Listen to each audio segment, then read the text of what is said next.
So we will be starting the education committee meeting, and we have all present in our committee.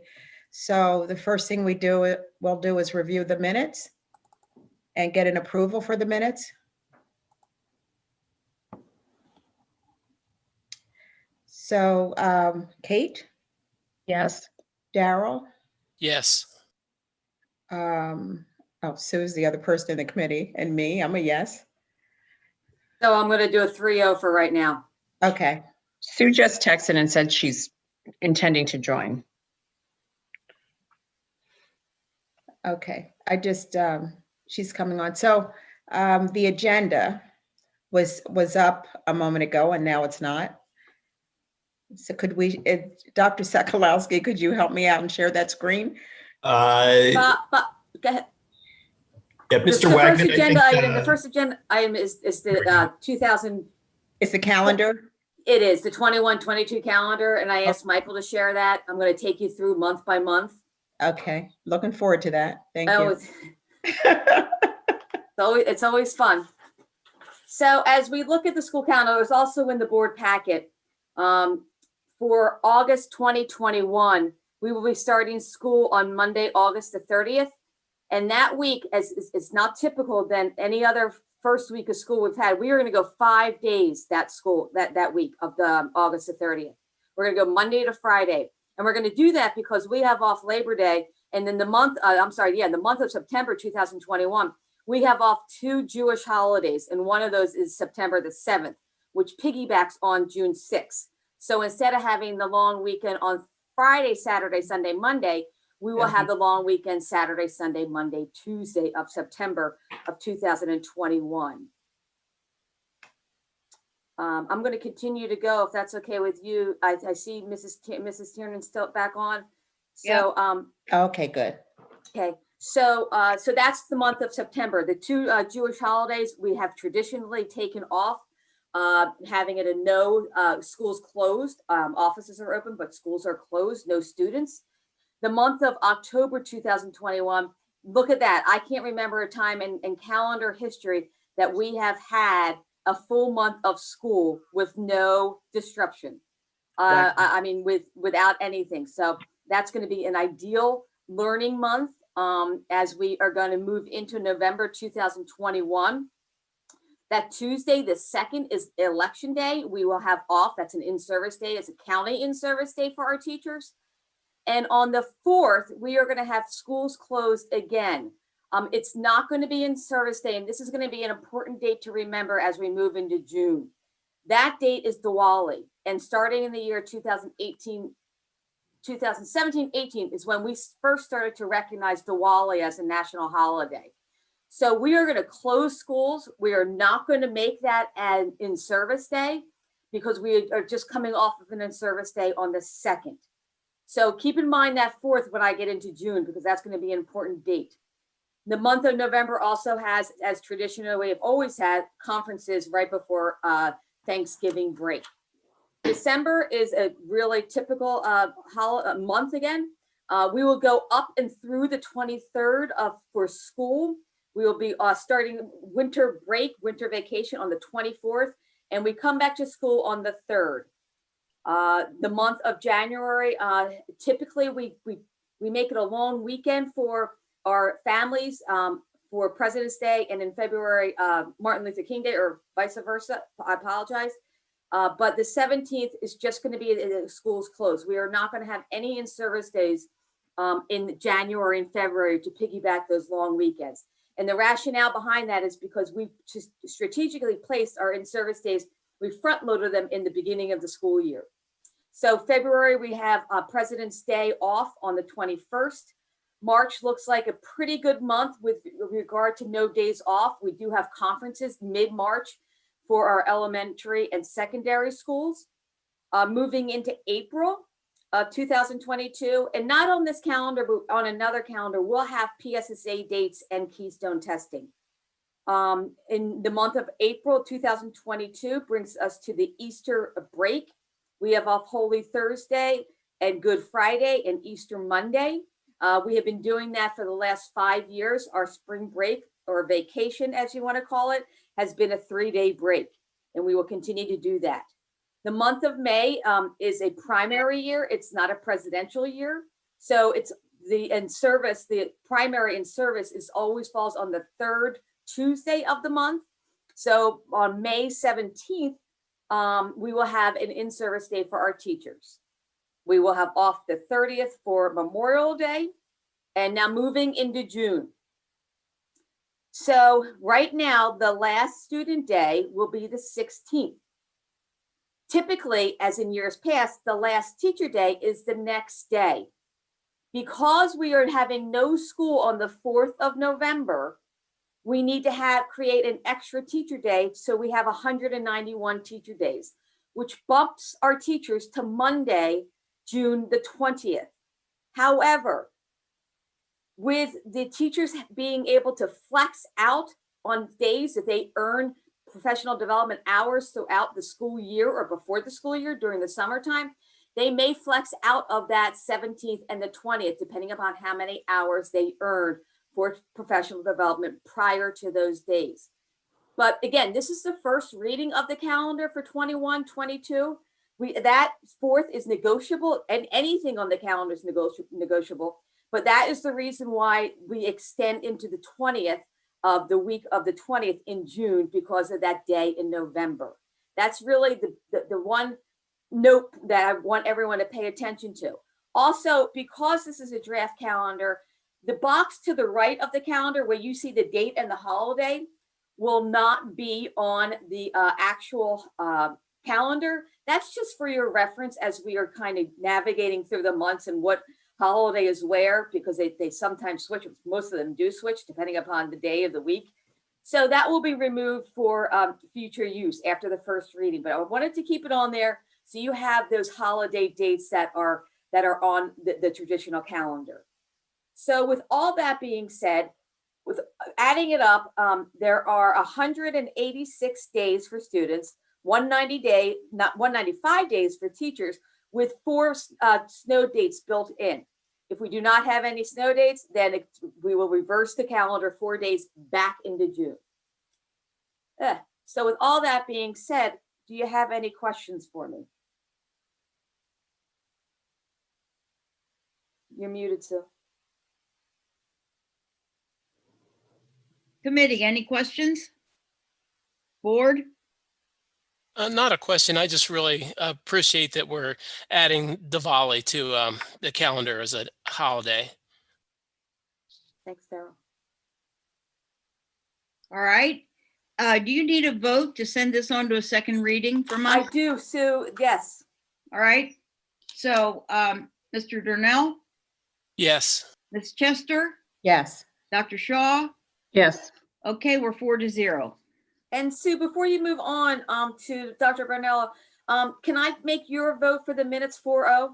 Yes. Thank you. Thank you. And thank you, Dr. Bissett. All right. Dr. Barnello, Mrs. Barnello, Ms. Barnello. Would you? How are you doing this evening? Fine, thank you. Would you speak to us about the new course proposals, please? Absolutely. It'd be my pleasure. So the courses that we're presenting to you tonight, you will see that we have, I actually need to mute myself on my other screen. You'll see. Care of that. Yeah. Thank you. You'll see that we have developed 2 courses, 2 semester courses, Race and Ethnicity 1 and Race and Ethnicity 2. These courses are coming to you after several years of development. And Mr. Wagman, if you would scroll down to the course proposal. So what we've designed for the board to consider for our students at the high school level are 2 courses, one that would be Race in America 1, Race in America 2. And as I stated, this is coming out of several years of work with myself, the social studies department chairs, and several of our teachers. Joining me tonight is Mr. Akoda Sakati, who is a teacher at East and Henderson High School, and also an East High School grad. So I want to take a moment just to introduce him as well. And you'll see that the work here is a collaborative effort between myself, the teachers, and what we really decided is that in looking at our electives, we noticed that over several years, there were some courses that were not running consistently and one course that had not run at all. And the course that was not running consistently was African American history. And the course that had never run was Hispanic cultures. And as a department, we know that we do need to offer a space to highlight the experiences of all Americans in our history courses and in our curriculum. So after many months and years of discussion, where we've landed, and Mr. Wagman, if you would scroll down to the bottom of this document, are the 2 courses. And I've kind of just highlighted the curriculum overview for you here.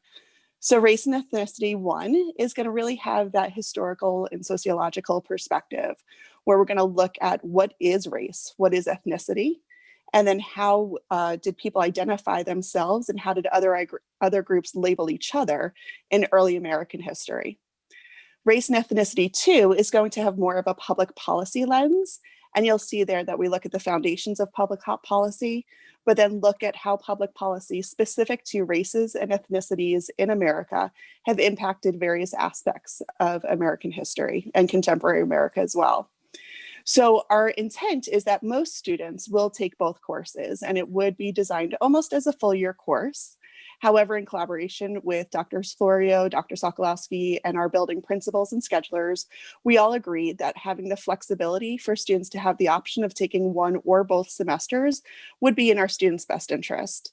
We could see that some students might take some of our other electives, either in social studies or other areas, and then pick one or both of these courses to take.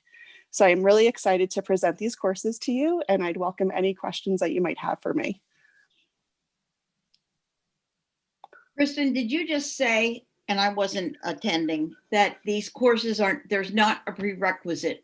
You don't have to take one before you take 2.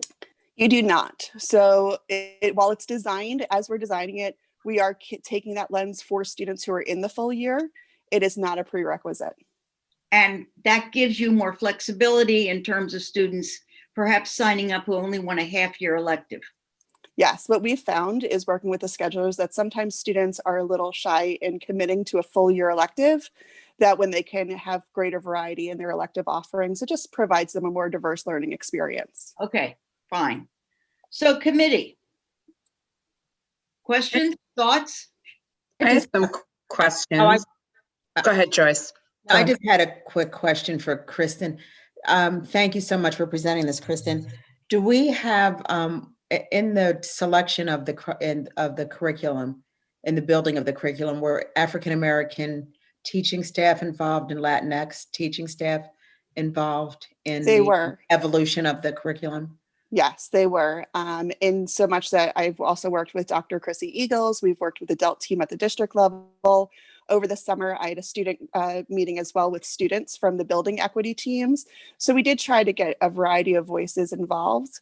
Mm-hmm. And what you'll see is that for this curriculum proposal, the budget that we're not requesting textbooks or materials such as that. We really want to invest in the professional development of our teaching staff to provide them with a deeper understanding of the histories that we're going to be discussing in this course. But yes, we did try to diversify the voices that were present in the development of it. So does the curriculum bring us up to present day? Like, does this lead us to present day issues of race and ethnicity?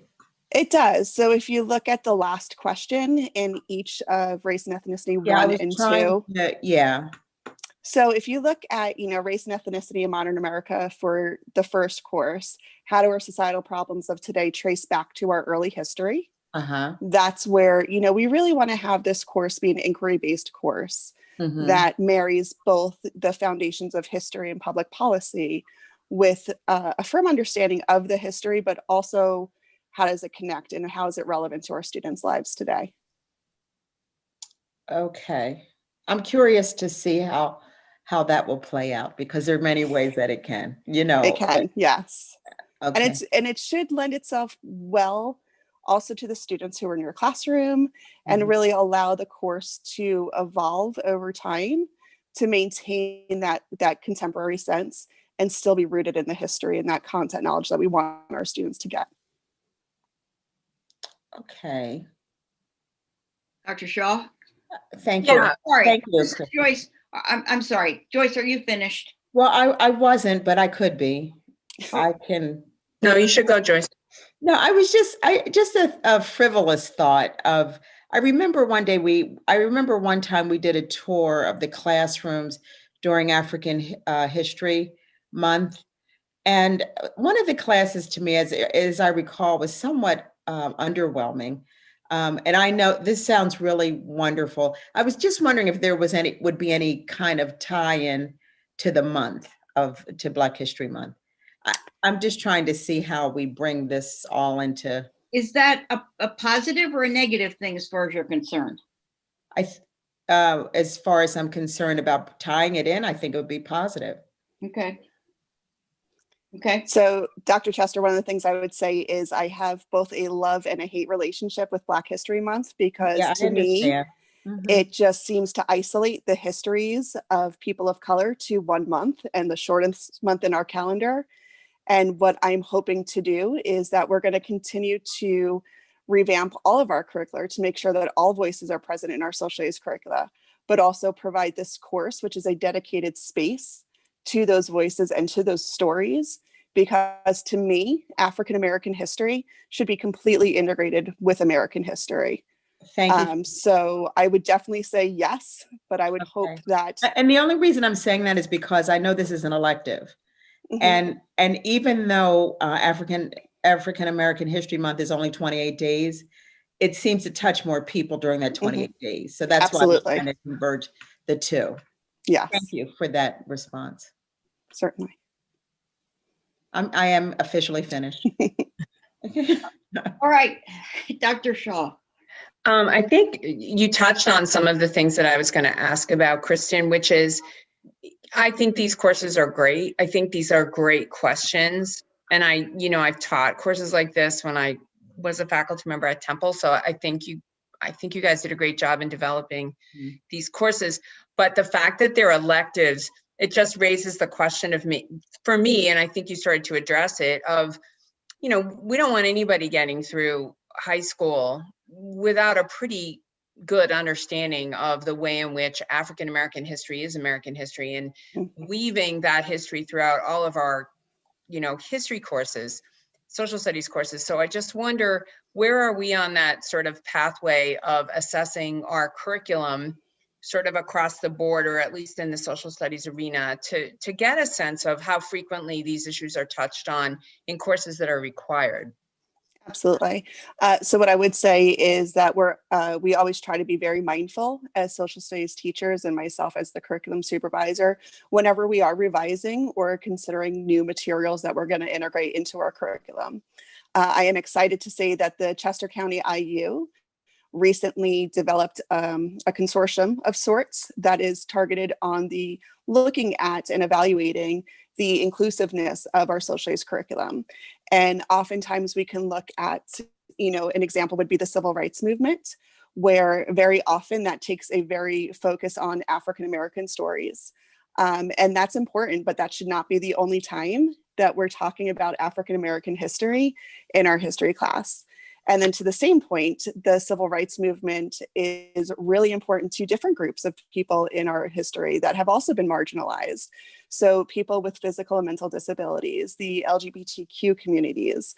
So really making sure that whenever we're looking at the questions that we're asking our students and the content that we're presenting to them, that we are mindful of all of the voices that have brought us as a society to where we are today.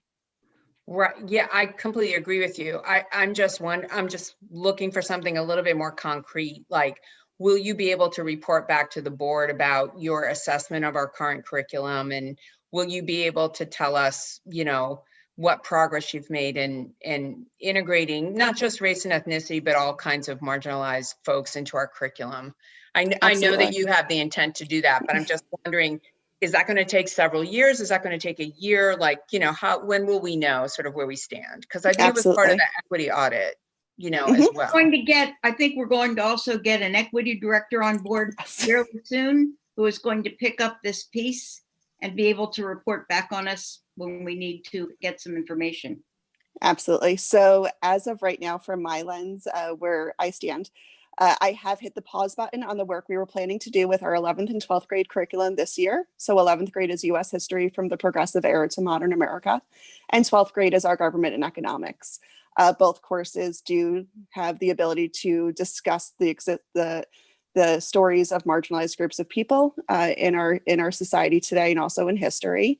So I've hit the pause button on that, both for COVID and also waiting for our director of equity to come on board so that we can continue to collaborate together to move that work forward. But it would be my pleasure to come back with that person whenever they're named and we have some time to work to report back the progress of the department. That would be terrific. Thank you so much. Thank you. Certainly. Anyone else on the education committee? Yes, I have a question or two. I think the courses look great. And I think my question is kind of related to Dr. Saul's question, but maybe from a different angle. How, and I don't know, Kristen, if you're the right person to ask this, but how are we going to communicate these new courses to the student body? And how are we going to help the student body see the value in these courses? Absolutely. So the team that we have working, and again, Mr. Sakati is joining us today. So we have teachers from each of our high schools who have been working with me along with the department chairs. So our normal course selection process is that once the course guides, the selection guides go out to the students, then in the social studies department, I'll speak for our department, we are an elective rich department. Our chairs and our teachers do go through the course guides with the students and just kind of highlight some of the different courses, especially the new courses that we are offering. And we do kind of just wet the kids' whistle, so to speak, to get them engaged in the content and to show them, you know, how the courses are important to them, regardless of how they personally identify that as a member of American society, this content and these topics are important to all of us. So Mr. Sakati, I don't know if you want to discuss your experience at the buildings level with engaging students in some of our elective courses. Yeah, I'd like to. Hello and good evening, and thank you for having me. It's a pleasure to be here, and thank you, Dr. Barnello, for your work and putting this together. It's been a joy to contribute to it. But in terms of kind of recruiting students to this elective course, I don't have experience in that yet. This is my second year in the district, but from what I hear with my conversations with my colleagues and Dean Owens, our department chair at Westchester East, a lot of the kind of recruitment for electives is word of mouth and kind of relationships just built throughout the year. So that's a plan that I need to put in place, and I'm going to prioritize once this gets passed, how to recruit and how to get students to join. I have relationships. I do know underclassmen that would be interested in taking this, but that's something I need to evaluate moving forward, is how can I bring this course to as many students as possible at all three of the schools. I have a foot in all three of these schools as I teach at Easton, Henderson, and coach at Ruston. So I feel like we can come up with some creative way to engage the students in this conversation. I think the students want to have this conversation and they want to learn and want to understand race on a deeper level. It's kind of the elephant in the room in a lot of situations, and this course is needed.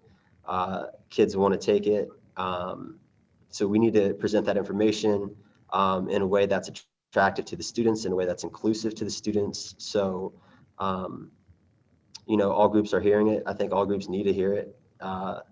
So yeah, that's something that I don't have the answer to right now, but I'm looking forward to finding the answer. I'm looking forward to developing that answer and recruiting kids and, get in this class with good numbers so it can exist and run for years.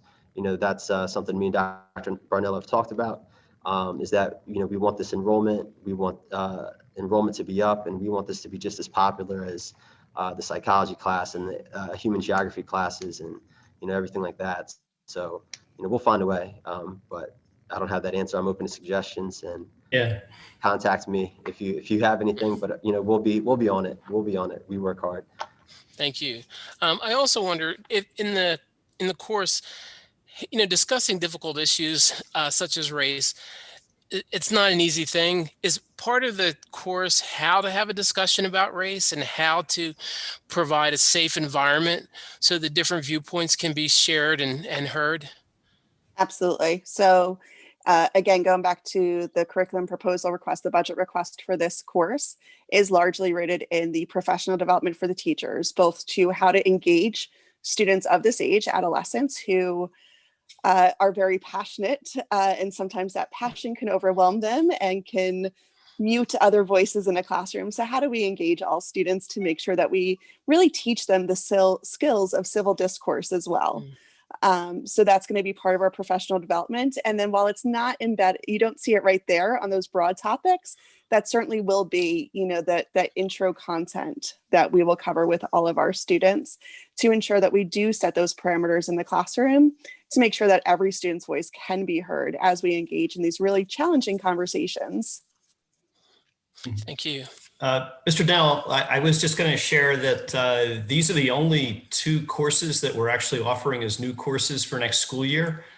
So I can tell you, as far as the promotion in the course selection guide, conversations with students, these 2 semester classes, Race and Ethnicity in America 1 and 2, will be very prominently advertised and discussed with our students. I think in a typical year, we see anywhere from maybe 7 to 8 new courses. I know last year we brought in 3 new lab science courses. We brought in guitar at middle school.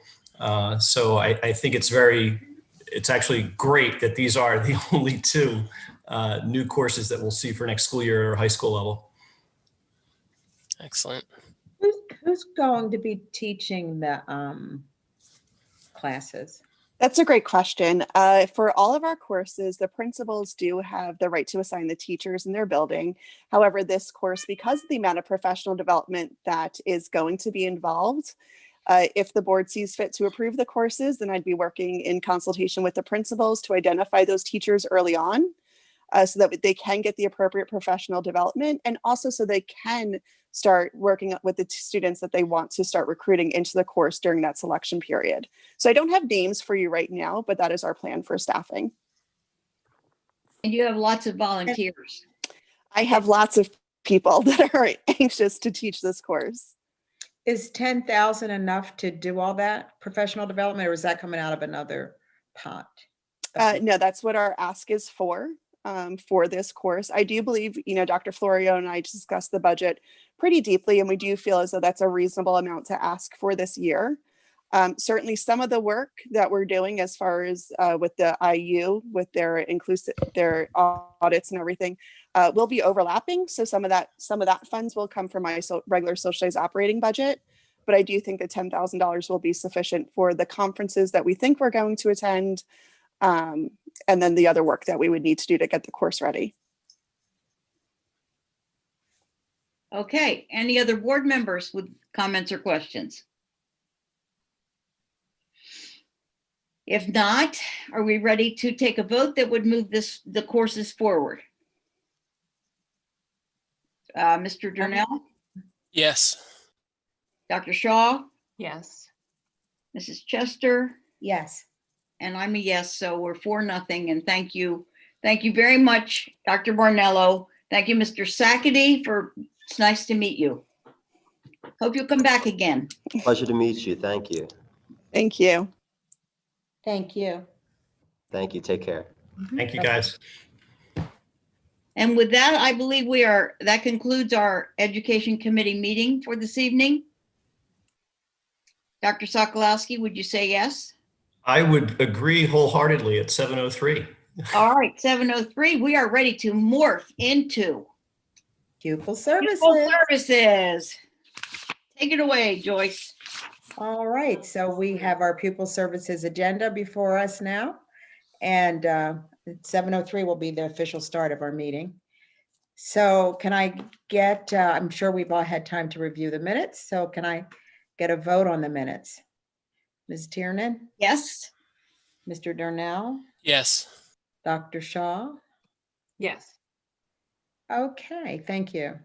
So we are going to have a presentation tonight on some of our in-school services that are occurring right now. And Dr. Ranieri, would you take it away? I will, thank you. Mhm. Mr. Wagman, can you scroll down or give me there? That's great. Let's keep going. Dr. Ranieri, you do have co-hosting. I can. So let me see if I can share my Yes, screen. Yes, Let's try to do that. the bridge is yours. Except it's not up here. Why is it? Well, you want, I can scroll down as well if you'd like. Hold on a second. That was Star Trek. See, nope, that did not work. If I go here, oh, there we go. All right, see if this works. Okay, so the first item is we did the minutes. Now we're doing the presentation. I do want to say that originally this presentation was going to be about our summer programs. And then lo and behold, it was just with everything else going on, we weren't able to get to that back in September. But I wanted to have changed the focus, not just on what we provided during the summer, but talk about the successes that we've had with our students that have been in school. As you know and have approved, and I greatly appreciate that we've had our students who are most vulnerable be in our schools through the summer and in the fall.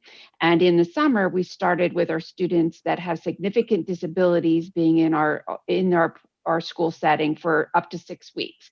Parents were given the option of whether or not that they were going to have their children attend in person. And that worked out very well.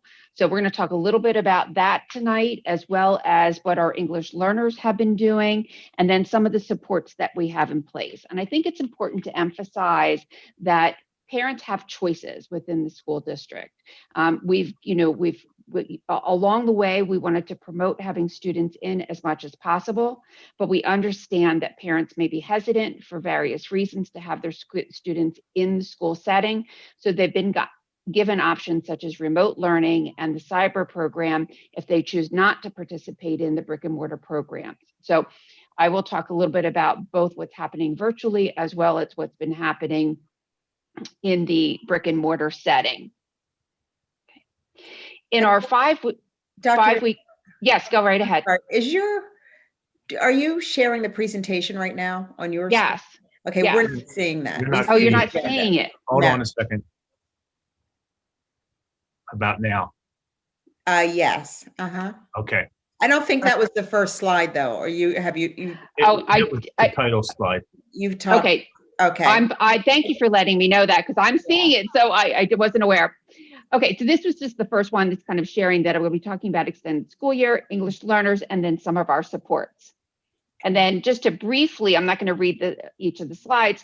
In the extended school year program for elementary, we offered a 5-week program and a 6-week program. This talks about the number of sections for each of those. And then for elementary, this goes into a little bit more as for some of the data. The 5-week program virtually had 110 students who participate. In our 6-week program, which was the pilot in person, we had 45 students who participated. In the 6-week virtual program, 25 students participated. There was a question from the audience earlier today that asked what some of the quotes that have been made that were restated 190 students had participated in our in-person programs over the summer. The 190 students were eligible to participate in the extended school year program that was the pilot. At the elementary level, we had 45, and then later I'll show you some slides about the secondary, and 13 participated in the secondary program. But 190 were eligible. And it's important to remember that the extended school year program is optional for families. We're required to provide it for students that need it, but it is optional for students to participate. Okay, this talks a little bit about the different services that were provided. We were able to have not only instruction, but we were able to have all of our support, such as hearing support, speech language, occupational therapy, etc. And this talks a little bit about what our 6-week program, our virtual program looked like at the elementary level. If there's an example of a schedule on the left-hand side, and on the right, it talks about some of the types of things that were taught. And all of the programming was done based on the students' IEP goals. When we look at the secondary program, this was the 5-week virtual, and 5-week students are usually our learning support students that have academic needs. We had 56 students participate in the virtual, and that included our learning support as well as emotional support. And I'll go into a little bit more details about that. In the secondary virtual program for 6 weeks, we had 17 students participate, and that was our life skills, autistic support, and multiple disabilities. We were still able to provide functional academics as well as all of the related services in a virtual program. And these are talking about some of the skills that actually were taught virtually for social skills. Some very important ones. Communication is very important, and they were able to focus on those skills. In the 6-week virtual academics, we talked about these are some of the programs that were used. News to You is a fairly new program that we have been piloting to look at, and it talks about current events, but it's done on the computer. And that has been something that students really enjoyed. It's very engaging. So it gave us some feedback on that, which was very positive. They also focused on our social skills. In the in-person pilot program at the secondary level, we had 13 students that participated in that program, and that dealt with life skills, autistic support, and multiple disabilities. They were using all of the protection gear that was necessary, social distancing. During the first week of the pilot program, both at the elementary and secondary, really focused on developing relationships, routines, practicing wearing the masks, social distancing, teaching students how to do that. And so that was really critical. So that was helpful too as we moved into the school year, because these are the students then participated in our 5-day-a-week program when we were able to open up at the beginning of the year. These are some of the academics that were provided in person. And these are some pictures of the secondary pilot pictures. Now, I have a video. I'm not sure if I'm going to be able to, show that to you, but I'm going to try. If not, it's okay, but it's a cute little 2-minute video of elementary and how they were interacting. But you can see there's a lot of one-to-one support that was provided. When they were doing groups, they were doing social distancing, really practicing the supports that are needed during this time period. Let me see if the video will start. Can you see? Yes. Dr. Ranieri, okay. Is there audio to this? There is. Okay. If you look toward the top of your screen, you should have a pull down menu that will have you direct the audio through Zoom. That did not happen. No, It says it doesn't scan. Oh, okay. All right, that does not look like it's going to work. And looks like it's not. Now I lost it. Okay, I apologize. Can you send us the link maybe for the video? I will do that. It is something I think you would enjoy being able to see. It's just kind of a cute way to see how the students were engaged and how the teachers were able to work with the students. So at the secondary level, as I said, we had 13 students that participated in person and 45 at the elementary for a total of 58. And then there were a number of students that also participated virtually during that time period. Leanne, just a quick question. Yes. I noticed one student here who has no facial mask on. Is that difficult for some of the students in this program to keep them on all day? Yes, thank you for mentioning that. What we did is we said we taught students how to use their masks, how to put them on, how to take them off, and then we build up tolerance for them. Some students with significant disabilities really struggled, though, to keep it on. And so we made sure that we social distance those students. We tried face shields, we tried other types of face coverings. And in some cases, students may not be able to tolerate it at all. And because of their disability, that is something that is approved. And we see the majority are wearing them, but there are some situations where there are not.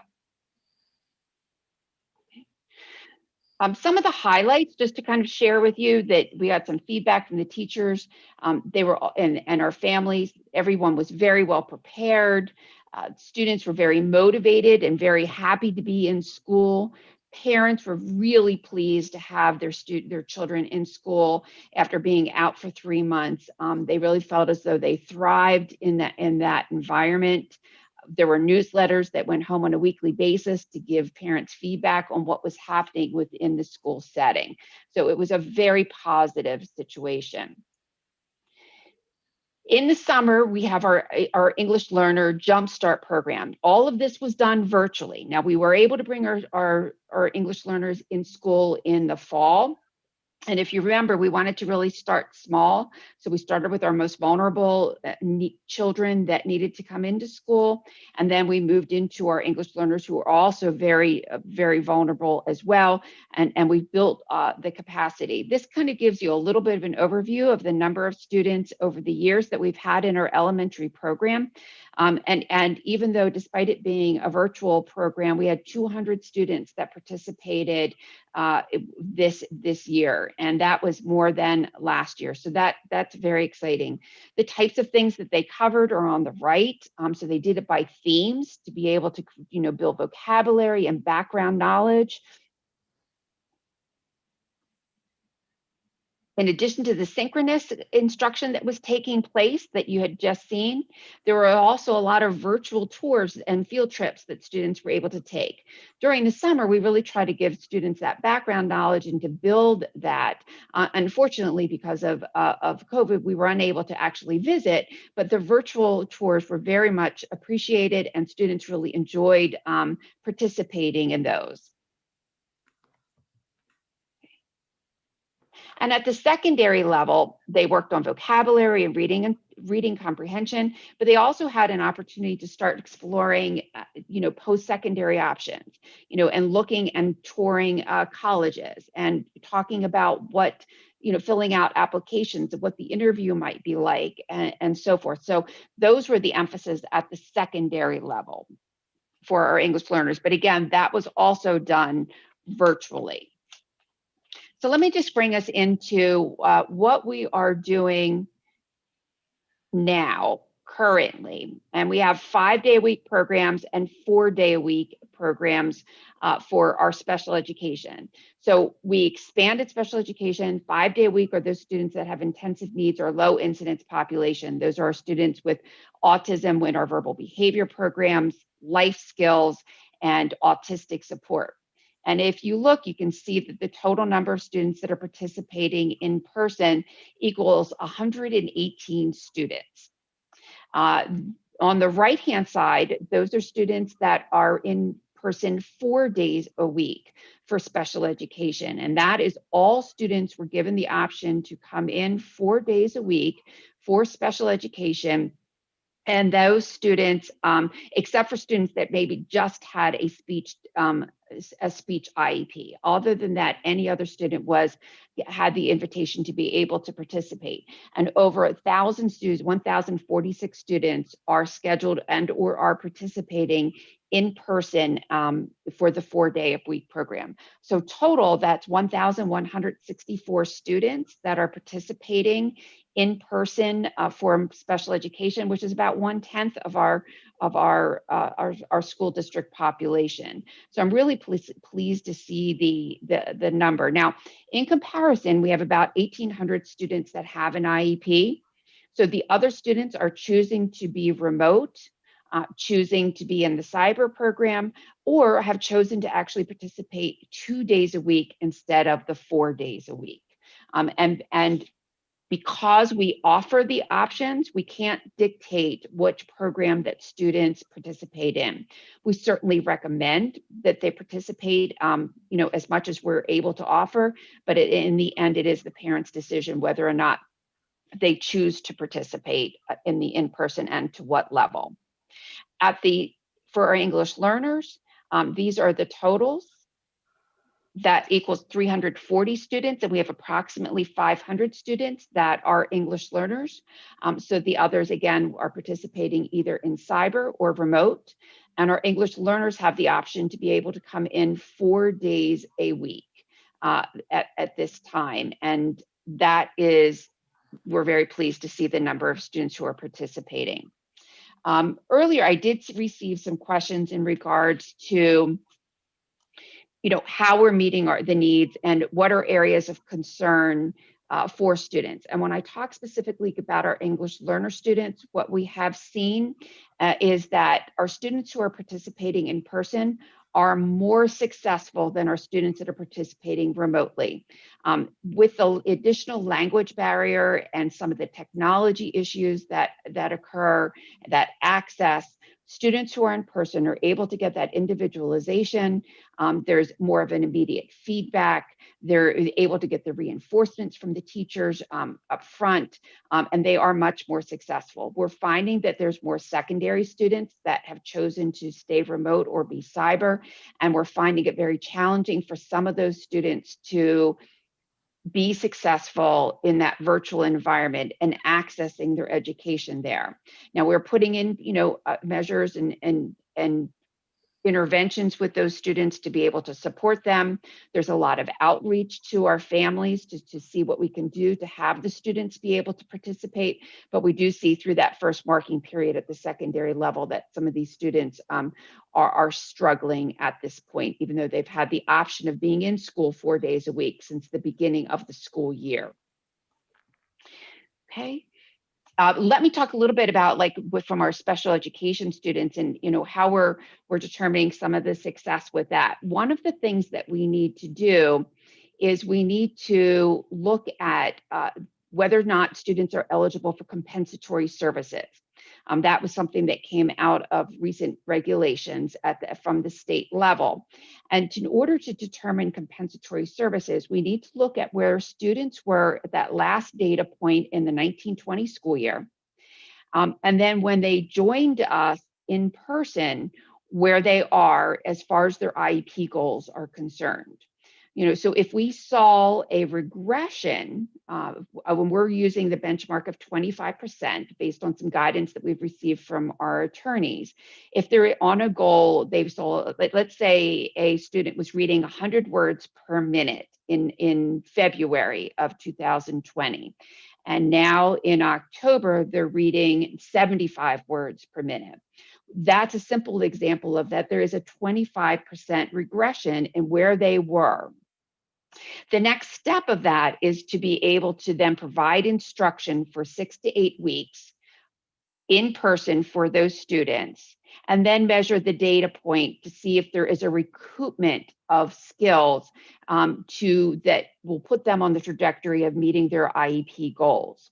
So we're in the process right now of determining that regression component of this process. And what we're finding from many of the teachers and the feedback, that a lot of our students did not meet that regression threshold, that they were able to continue to make progress. And so even though we were in the continuity of education plan in the spring, we were virtual, we were still able to provide instruction to students that were meeting their needs. And by the efforts that have been approved and being able to have students in person, those students that are most at risk, we have really minimized the regression that has taken place for those students. And I'm very happy about that. And once we get more information as far as that next phase of recoupment and determining how many students will be eligible for compensatory services, I will certainly be coming back later in the school year to give you some more data regarding how many students are eligible for the compensatory services. And we'll probably spend more time on what that looks like and how we're going to provide it and when and how we're funding that.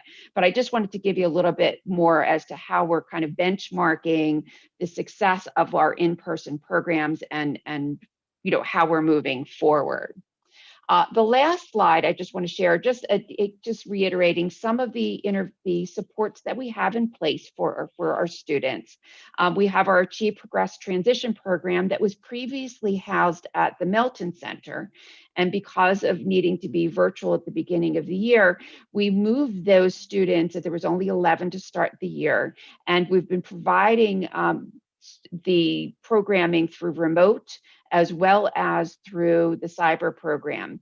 But we have retained support through the Chester County Intermediate Unit to provide individualization and supports and mental health for those students. At East High School, if any of the students need to come in to receive some tutoring or additional supports, we have it set up at East that they're able to do so. So that's a support. As we've talked about before, we have our mental health specialists, and there are 3 that are allocated for each of our levels. And I can say they're almost at capacity at this time. Continue to be very busy. We've seen an increase in their needs of our students. We have an academic resource form. In the springtime, Dr. Scanlon really had shared with us that we were receiving a lot of questions and concerns from parents about parents struggling to support their students and children at home. What can we do as another avenue to be able to support our families as they're helping to support their children? And our counseling department, taking charge of that, develop an academic resource form, which is basically a Google form that parents can complete. And that will indicate back to the school building that there's more supports that are needed for a particular student. And then that is followed through our MTSS process to hopefully put some interventions in place to help to support the student and or the family. Our MTSS interventions are still in place. That's our multi-tiered system of supports. We continue to meet for our students and put interventions in place for them based on their needs, whether that's in person or virtually. And lastly, we have parent presentations. So far, we've had one on anxiety and on resiliency. And then 2 of our school counselors, Kate Coulter and Carol DeMarco, have actually created a parent series of workshops that'll be held over the next 2 months that they will be running to talk on specific topics. And that information will be going out later this week. And that's really in a workshop format, much more interactive, to give parents some supports to be for their children in several of the areas as we continue to navigate the school year. So at this point, Mrs. Chester, I'll turn it back over to you to see if there are any questions. Okay, thank you for the presentation. I wanted to ask a quick question. The contract for the Melton Center, are we still under contract with them for that space, and are we still paying for the space? That's a very good question. And the answer to that is yes and yes. Our contract runs through the summer through June 30th. And we have some things over there that would need to be removed before we would leave. If we were to, we would need to give ample notice if we were going to exit that contract prior to the end of the fiscal year. Okay, so we hadn't planned to stay there beyond that anyway, correct? Correct. This is the end of our contract with them, and they were fully aware of that. And I have been communicating with them to let them know that we were not going to use that space this year, right now that we were virtually, and if we needed to bring anybody in, that we would be looking over at East to do that. I was just thinking as you went through some of the programs, it would be nice to, I'm sorry we couldn't see the video, but it would be nice to share a success story or 2. And maybe deal with some of the challenges, a challenge or 2 that some of the students are going through. Because I think that just kind of brings it home for us do you know what I mean? I know we talk about it in the aggregate, but sometimes identifying, not by name, but just identifying a student and their story helps us to really better understand. Does anyone on the committee have questions? Dr. Shaw, Mr. Durnell, Ms. Tiernan, or comments? Anybody? Yeah, I have a couple Okay. questions. Leanne, one of the things you said at the end was about mental health professionals, and you were saying that they were getting to like capacity, that they were, dealing with a lot of mental health issues. Is that right? That is correct, yes.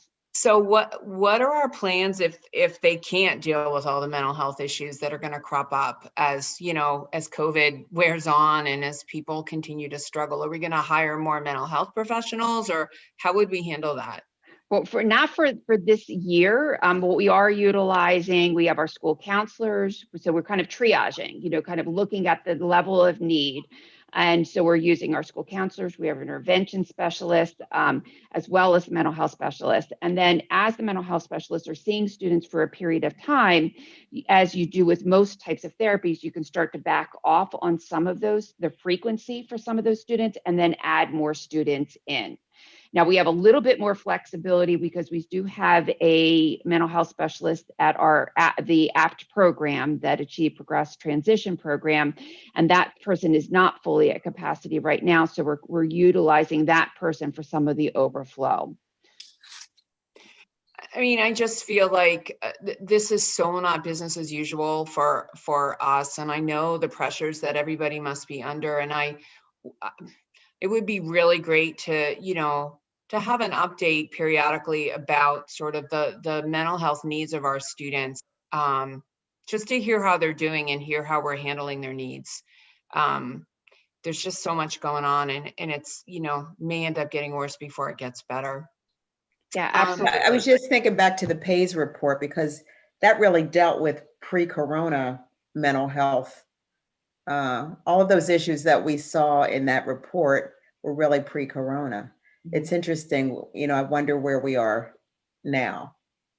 Well, and I can certainly, and I think, Mrs. Tester, we talked about, having that be a focus of one of the presentations. Yeah. So we can certainly do that as an update, and I can get you some more data as far as, specific numbers that are being served.